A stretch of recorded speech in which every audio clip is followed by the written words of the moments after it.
মুক্তা আমার কথা শুনে চোখ লাল করে আমার দিকে তাকিয়ে বলল, আমি একটা কথা জানি যে সবাই দিনে দিনে পরিবর্তন হয়, কিন্তু তুমি এতটা পরিবর্তন কি করে হলে, তাও হঠাৎ করে? যে রিয়াকে ভালোবেসে এত কিছু করলে আর আজকে বলছো অন্য একটা মেয়েকে বিয়ে করবে? তোমার কি মাথা খারাপ হয়ে গেছে নাকি? মুক্তা, একটা মানুষ কখন মুখ ফিরিয়ে নেয় জানো?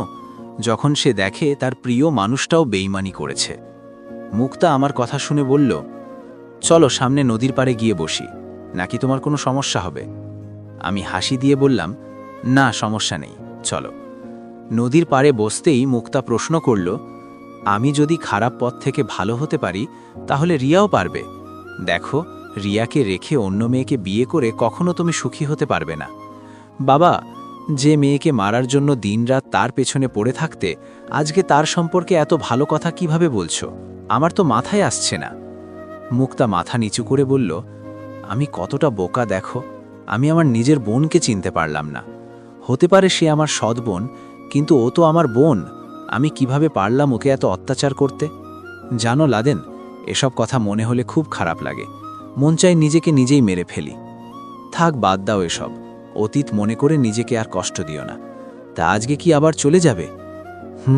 যেতে তো হবেই, সামনের সপ্তাহে বিয়ে, কিছু বাজার করতে হবে তো। তাহলে তুমি রিয়াকে রেখে অন্য মেয়েকে বিয়ে করবে? দেখো মুক্তা, কি দেখব আমি? হ্যাঁ, তুমি কি তোমার বুকে হাত রেখে বলতে পারবে রিয়াকে তুমি ভালোবাসো না? আরও কি ভুল করেছে? হ্যাঁ, একবার ওর জায়গায় নিজেকে দাঁড় করিয়ে দেখো তো। মানলাম আমার বোন তোমার সাথে খুব বড় অন্যায় করেছে। মনে করো আজকে সেতুর বোনের জায়গায় যদি তোমার বোন হতো, তাহলে কি সবাইকে তুমি ছেড়ে দিতে? নিজেকে খুব মহান মনে করো না, যা পারছো তাই করছো। একটা কথা বলি, এই বিয়েটা করে নিজেকে কষ্ট দিও না, আর আমার আপুর জীবনটা নষ্ট করো না। দেখো, আমি কি আজে বাজে কথা বলছি? যে আমাকে নতুন একটা পৃথিবী উপহার দিলে আজকে আমি তার সাথেই বেয়াদবি করছি। সরি, আমাকে মাফ করে দাও। আরে ধুর, মাফ চাইছো কেন? আসলেই আমার ভেতরে একটা ইগো জমে আছে, যার কারণে রিয়াকে আমি গ্রহণ করতে পারছি না। আর তুমি যে কথাগুলো বললে সব ঠিক, দেখি চিন্তা করে কি করা যায়। চিন্তা করলে হবে না, আমাকে কথা দাও। এমনিতেই আমি আমার বোনের জন্য জীবন থেকে অনেকগুলো বছর নষ্ট করে ফেলেছি। তুমি প্লিজ ওকে আর কষ্ট দিও না। ওকে এখন আমি হাসি খুশি আর সুখের একটা সংসারী মেয়ে হিসেবে দেখতে চাই। দুই বোন একসাথে কিছুটা সময় পার করব এখানে। প্লিজ, তুমি ওকে রেখে অন্য মেয়েকে বিয়ে করো না। আর আমি জানি তুমি এটা করবে না।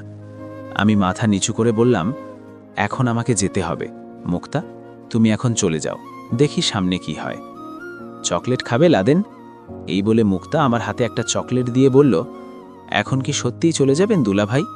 মুক্তার দিকে তাকিয়ে আমি হাসি দিয়ে বললাম, আবার দেখা হবে, ভালো থেকো, আর একা একা কোনো কিছু করো না। আবার নতুন কোনো ঝামেলা করে আমাকে আবার বিপদে ফেলবে না। মুক্তা আমার দিকে তাকিয়ে বলল, আরেকবার আসবেন ঠিক আছে, তবে সাথে যেন আমার বোন থাকে, নইলে তোমার কপালে দুঃখ আছে বলে দিলাম। আমি আর কিছু না বলে শূন্যে উড়াল দিলাম। মনে মনে চিন্তা করছি, আচ্ছা আমি এখন কি করব?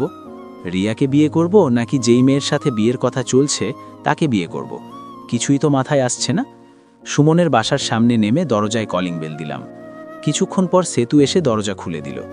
ভেতরে গিয়ে দেখি সুমন, আপু, রিয়া সবাই মিলে মিটিং করছে। সুমন আমাকে দেখে বলল, এত দেরি করলি কেন? এই তো একজনের সাথে দেখা করে এলাম।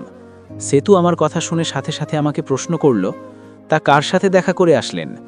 সেতুর কথার উত্তর না দিয়ে আমি বললাম, আপু, খুব খিদে পেয়েছে, কিছু আছে কি? আপু আমার কথা শুনে উঠে বলল, তুই গিয়ে টেবিলে বস, আমি তোর জন্য নুডলস নিয়ে আসছি। এই বলে আপু ভেতরে চলে গেল। সুমন আমাকে প্রশ্ন করল, বিয়ে যেহেতু করবি তা বাজারে তো যেতে হবে নাকি? দেখ সুমন, আজকে আমার একটু কেমন যেন লাগছে, শরীরটা ভালো না, তাই এসব কথা এখন বলিস না। কেন, কি হয়েছে তোর? তেমন কিছু না, একটু বিশ্রাম নিলে সবকিছু ঠিকঠাক হয়ে যাবে। এই কথা বলে টেবিলে গিয়ে বসলাম। তবে রিয়া আনমনে নিচে তাকিয়ে কি যেন চিন্তা করছিল। আমার দিকেও একবারও তাকিয়ে দেখল না, কি জানি কি চিন্তা করছে। আপু খাবার দিয়ে আমার পাশে বসে বলল, লাদেন, রিয়া চলে যেতে চাইছে, তবে আমি ওকে যেতে দিচ্ছি না। আজকে তোকে সত্যি একটা কথা বলি, আমি রিয়াকে এখানে আনি নাই, ও তোর খোঁজে নিজেই এখানে চলে এসেছে। ওর হাবভাব আমার কাছে ভালো লাগছে না, কখন যে কি করে বসে হিসেব নেই। রিয়া যখন থেকে শুনেছে সামনের সপ্তাহে তোর বিয়ে, তখন থেকে কেমন চুপচাপ হয়ে গেছে, একটাও কথা বলে না। এই জন্য সেতু বলছে চলে যেতে, কিন্তু আমি দিতে চাইছি না। আপু, আজকে আমাকে আর এসব কথা বলিস না, আমি আর এসব নিয়ে ভাবতে পারছি না। এক কাজ কর, আমার আম্মুর মতো আমাকেও তোরা সবাই মিলে মেরে ফেল। আমার জন্যই তো এত কিছু হচ্ছে না। ঠিক আছে, আমাকে তোরা সবাই মেরে শান্ত করে ফেল, তাহলেই আর কাউকে মরতে হবে না, আর আমার জন্যেও কেউ চিন্তা করবে না। আপু খাবারের প্লেটটা আমার সামনে থেকে দূরে নিয়ে বলল, তুই আমাকে এসব কথা বলতে পারলি? চলে যা তুই, তোর মতো ভাই আমার দরকার নেই। সুমন তাড়াতাড়ি আমার কাছে এসে ওর বউকে জিজ্ঞাসা করল, কি হয়েছে হঠাৎ, এত রেগে গেলে কেন? আপু কোনো কিছু না বলে কান্না করতে করতে উঠে চলে গেল। আমি সুমনকে বললাম, আপু একটু রাগ করেছে, দাঁড়া আমি রাগ ভাঙিয়ে আসি। আপুর পেছনে পেছনে আমি কিচেন রুমে গিয়ে আপুর হাত ধরে বললাম, আরে বোকা বোন আমার, আমি তো তখন মজা করে এসব কথা বলেছি। কি করব বল, সবাই এক কথা বারবার বলে। আমার কি জীবন নেই বল, আমিও তো একটা মানুষ নাকি? তাও আপু কিছু বলছে না। এবার আমি বললাম, এখন কিন্তু আমি সত্যি সত্যি চলে যাব বলছি আপু। দেখ, তুই যদি এভাবে রাগ করে থাকিস তাহলে এই যে চলে গেলাম আমি। আপুর সাথে সাথে আমাকে জড়িয়ে ধরে কিছুক্ষণ কান্না করল, তারপর আমাকে ছেড়ে দিয়ে বলল, আর কখনো যদি এসব উল্টোপাল্টা কথা বলিস না, তোর খবর আছে, এখন গিয়ে খেয়ে নে। পারবো না, তুই খাইয়ে দে তাহলে খাবো। আপু হাসি দিয়ে বলল, চল। টেবিলে বসে আপু আমাকে খাইয়ে দিতে লাগলো। অন্যদিকে সেতু সুমনকে বলছে, ভাইয়া, কালকে আপুকে নিয়ে চলে যাব, আমাদের রাজ্যে কিছু সমস্যা হয়েছে, এর জন্য আপুকে নিয়ে চলে যেতে হবে। সুমন আর সেতুকে আমার কিছু বলেনি। খেতে খেতে আমি সব কিছু শুনছি। আজকে এমনিতেই আমার শরীরটা একটু কেমন যেন লাগছে, তাই আর কোনো কিছু চিন্তা করলাম না। বিছানায় শুয়ে ঘুম দিলাম। রাতে খাবার টেবিলে সুমন আমাকে সবকিছু বুঝিয়ে দিচ্ছে, বিয়েতে কি কি কিনতে হবে, আর আমি শুধু শুনছি। রিয়া অর্ধেক খাবার খেয়ে বলল, আমার আর খেতে পারবো না, আমার মাথাটা একটু ঘুরছে। সেতু, তুই একটু রুমে এসে আমার মাথাটা একটু হাত দিয়ে দিয়ে যা তো। আপু উঠে মাথা ব্যথার মলম সেতুর হাতে দিয়ে বলল, তুমি যাও, আমি আসছি। আপু আর সুমন আমাকে আর রিয়ার বিষয়ে কিছু বলে নাই। সুমনের সাথে আড্ডা দিতে দিতে অনেক রাত হয়ে গেল, তাই আর বেশি দেরি না করে রুমে গিয়ে ঘুম দিলাম। আজকে একেবারে 10টায় ঘুম থেকে উঠব, তাই চিন্তা করে ঘুম দিলাম। হঠাৎ ঘুমের ভেতর মনে হলো কে যেন আমার মাথার কাছে বসে কান্না করছে। হালকা করে চোখ খুলে দেখলাম রিয়া আমার মাথার কাছে বসে কান্না করছে, আর সেতু পাশে দাঁড়িয়ে বলছে, আপু চল, এত কান্না করিস না, ওর জন্য আর মায়া বাড়িয়ে কী লাভ হবে। রিয়া সেতুকে বলল, তুই বাহিরে গিয়ে দাঁড়া, আমি আসছি। মনে মনে বললাম, তার মানে আজকে রিয়া চলে যাবে। কিছুক্ষণ পর অনুভব করলাম আমার ঠোঁটে কে যেন কিস করল, তবে আমার মুখের উপর পানির একটা ফোঁটা পড়ল। রিয়া হয়তো কান্না করছে। আজকে কেন জানি রিয়ার কান্না দেখে আমার আর সহ্য হচ্ছে না। রিয়া এবার আমার একটা হাত জড়িয়ে ধরে কান্না করতে করতে বলল, জীবনে একটাই প্রতিজ্ঞা করেছিলাম, আমাকে যে মুক্তার মায়াজাল থেকে বাঁচাতে পারবে আমি তাকেই জীবনসাথী করব। বিশ্বাস করো, তোমাকে আমি অনেক ভালোবাসি। ভেবেছ তোমার শরীরে মরিচের গুঁড়া দিয়ে আমি ভালো ছিলাম? আমি তো নিজের শরীর কেটে আমার শরীরে আমিই মরিচের গুঁড়া দিয়েছি, তবে সেটা কাউকে দেখাই নাই। অনুভব করলাম ভালোবাসার মানুষের সাথে আমি এমনটা করেছি কিভাবে। তুমি তোমার ভালোবাসার কথা আমাকে বলতে পারছো, কিন্তু আমি তো প্রকাশ করতে পারি নাই আমার ভালোবাসার কথা। যদি তখন আমি বলতাম আমি তোমাকে ভালোবাসি, তখন আমার চাচা চাচি আমাকে কি বলতো? তুমি যেমন তোমার মাকে ভালোবাসো, আমিও তেমন আমার চাচা চাচিকে ভালোবাসি। থাক, এসব কথা বলে কি হবে? তুমি তো এখন মন ভরে ঘুমাচ্ছ, ঘুমাও আমার প্রিয় মানুষ। আমি দোয়া করি তুমি বিয়ে করে সুখে থাকো। চিন্তা করো না, তোমার বিয়ের দিন আমি সবার চাইতে সুন্দর একটা গিফট উপহার দেব। এটা হবে সবচেয়ে দামি গিফট, যেটা আজ পর্যন্ত কেউ জানে না। থাক, তোমাকে বলেই দিই, পরে যদি আমার গিফটটা নিয়ে আফসোস করো। তুমি যেদিন বিয়ে করবে সেদিন আমার এই দেহ থেকে প্রাণ বেরিয়ে যাবে। এটাই হবে তোমার জন্য বেস্ট গিফট। তুমি খুব খুশি হবে, তাই না? তোমাকে কেউ বিরক্ত করবে না। হঠাৎ করে রিয়া আমার কপালে আবার একটা চুমু দিয়ে বলতে লাগলো, জান লাদেন, আমার জীবন থেকে অনেকগুলো বছর হারিয়ে গেছে। ভেবেছিলাম তোমাকে বিয়ে করে আবার সেই অতীতগুলো মুছে নতুন করে বাঁচতে শিখব, কিন্তু তার হলো না।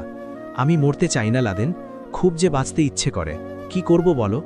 ভালোবাসার মানুষ যদি অন্য কোনো মেয়ে নিয়ে আমার সামনে দিয়ে ঘোরে, তখন কি আমার সহ্য হবে বলো? ভালোবাসি যে আমি তোমাকে অনেক অনেক। আমার ভালোবাসা নীরবেই থেকে গেল, তোমাকে কিছুই বলতে পারলাম না। জান, তোমার বিয়ে যেদিন ঠিক হয়েছিল মন চাইছিল তখনই মারা যাই, তবে সেতু আমাকে বলেছিল সব ঠিক হয়ে যাবে। আর এখন দেখো, কিছুই ঠিক হবে না। তোমার আর আমার ভেতরে এখন অনেক ব্যবধান হয়ে গেছে। যাই, এখন আমাকে চলে যেতে হবে। তবে খুব শীঘ্রই তুমি তোমার গিফটটা পেয়ে যাবে, যেটা পেয়ে তুমি হয়তো অনেক অনেক খুশি হবে। লাভ ইউ আমার পাগলটা। এই পরীর ভালোবাসা সফল হলো না। রিয়া আমার পাশে কিছুক্ষণ বসে কান্না করে চোখ মুছল। রিয়ার কথাগুলো শুনে আমার কলিজাটা ফেটে যাচ্ছে। আমি আমার খাঁটি ভালোবাসা হারাতে চলেছি।